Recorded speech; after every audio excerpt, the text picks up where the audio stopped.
میرے دوستو، اگر آپ نے اس ویڈیو کو کلک کیا ہے تو یقیناً آپ اسلام کے متعلق جاننا چاہتے ہیں، تو لازماً پوری ویڈیو دیکھیے کیونکہ آج کی ویڈیو بہت ہی معلوماتی اور خاص ہے۔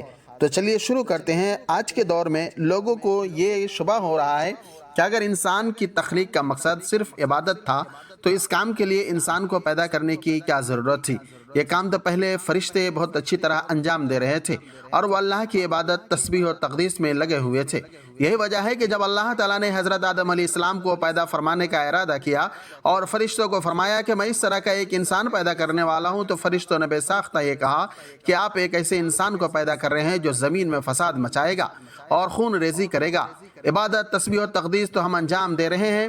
اسی طرح آج بھی اعتراض کرنے والے یہ اعتراض کر رہے ہیں کہ اگر انسان کی تخلیق کا مقصد صرف عبادت ہوتا تو اس کے لیے انسان کو پیدا کرنے کی ضرورت نہیں تھی، یہ کام تو فرشتے پہلے ہی انجام دے رہے تھے۔ بے شک اللہ تعالیٰ کے فرشتے اللہ تعالیٰ کی عبادت کر رہے تھے، لیکن ان کی عبادت بالکل مختلف نوعیت کی تھی اور ان کے سپرد جو عبادت کی گئی وہ بالکل مختلف نوعیت کی تھی، اس لیے کہ فرشتے جو عبادت کر رہے تھے ان کے مزاج میں اس کے خلاف کرنے کا امکان ہی نہ تھا۔ وہ اگر چاہیں کہ عبادت نہ کرے تو ان کے اندر عبادت چھوڑنے کی صلاحیت نہیں۔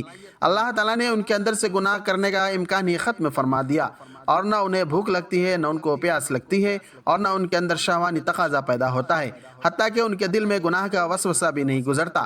گناہ کی خواہش اور گناہ پر اقدام تو دور کی بات ہے۔ اس لیے اللہ تعالیٰ نے ان کی عبادت پر کوئی اجر و ثواب بھی نہیں رکھا، کیونکہ اگر فرشتے گناہ نہیں کر رہے ہیں تو اس میں ان کا کوئی کمال نہیں، اور جب کوئی کمال نہیں تو پھر جنت والا اجر و ثواب بھی مرتب نہیں ہوگا۔ مثلا ایک شخص بینائی سے محروم ہے، جس کی وجہ سے ساری عمر اس نے نہ کبھی فلم دیکھی، نہ کبھی ٹی وی دیکھا اور نہ کبھی غیر محرم پر نگاہ ڈالی۔ بتائیے کہ ان گناہوں کے نہ کرنے میں اس کا کیا کمال ظاہر ہوا؟ اس لیے کہ اس کے اندر ان گناہوں کے کرنے کی صلاحیت ہی نہیں ہے۔ لیکن ایک دوسرا شخص جس کی بینائی بالکل ٹھیک ہے، جو چیز چاہے دیکھ سکتا ہے، لیکن دیکھنے کی صلاحیت موجود ہونے کے باوجود جب کسی غیر محرم کی طرف دیکھنے کا تقاضا دل میں پیدا ہوتا ہے تو وہ فوراً صرف اللہ تعالیٰ کے خوف سے نگاہ نیچی کر لیتا ہے۔ اب بظاہر دونوں گناہوں سے بچ رہے ہیں، لیکن دونوں میں زمین و آسمان کا فرق ہے۔ پہلا شخص بھی گناہ سے بچ رہا ہے اور دوسرا شخص بھی گناہ سے بچ رہا ہے، لیکن پہلے شخص کا گناہ سے بچنا کوئی کمال نہیں اور دوسرے شخص کا گناہ سے بچنا کمال ہے۔ لہٰذا اگر ملائکہ صبح سے شام تک کھانا نہ کھائیں تو یہ کوئی کمال نہیں، اس لیے کہ انہیں بھوک ہی نہیں لگتی اور انہیں کھانے کی ضرورت ہی نہیں، لہٰذا ان کے نہ کھانے پر کوئی اجر و ثواب بھی نہیں۔ لیکن انسان ان تمام حاجتوں کو لے کر پیدا ہوا ہے، لہٰذا اگر کوئی انسان کتنے ہی بڑے سے بڑے مقام پر پہنچ جائے، حتیٰ کہ سب سے اعلیٰ مقام یعنی نبوت پر پہنچ جائے، تب بھی وہ کھانے پینے سے مستغنی نہیں ہو سکتا۔ چنانچہ کفار نے انبیاء پر یہی اعتراض کیا، یعنی یہ رسول کیسے ہیں جو کھانا بھی کھاتے ہیں اور بازاروں میں چلتے پھرتے ہیں؟ تو کھانے کا تقاضا انبیاء کے ساتھ بھی لگا ہوا ہے۔ اب اگر انسان کو بھوک لگ رہی ہے لیکن اللہ کے حکم کی وجہ سے کھانا نہیں کھا رہا ہے تو یہ کمال کی بات ہے۔ اس لیے اللہ تعالیٰ نے فرشتوں سے فرمایا کہ میں ایک ایسی مخلوق پیدا کر رہا ہوں جس کو بھوک بھی لگے گی، پیاس بھی لگے گی، اور اس کے اندر شہوانی تقاضے بھی پیدا ہوں گے، اور گناہ کرنے کے داعیے بھی ان کے اندر پیدا ہوں گے۔ لیکن جب گناہ کا داعیہ پیدا ہوگا اس وقت وہ مجھے یاد کر لے گا اور مجھے یاد کر کے اپنے نفس کو اس گناہ سے بچا لے گا۔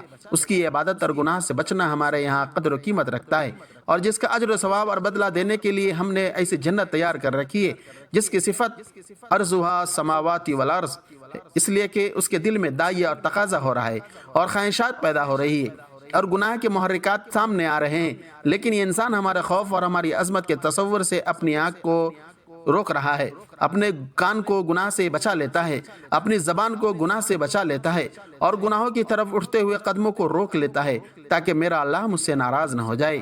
یہ عبادت فرشتوں کے بس میں نہیں تھی اور اس عبادت کے لیے انسان کو پیدا کیا گیا، یعنی اگرچہ عبادت کے لیے پیدا کیے گئے تھے لیکن وہ اس طرح پیدا کیے گئے تھے کہ خلقتاً عبادت کرنے پر مجبور تھے، اس لیے کہ ان کی فطرت میں صرف عبادت کا مادہ رکھا گیا تھا، عبادت کے علاوہ گناہ اور معصیت اور نافرمانی کا مادہ رکھا ہی نہیں گیا تھا۔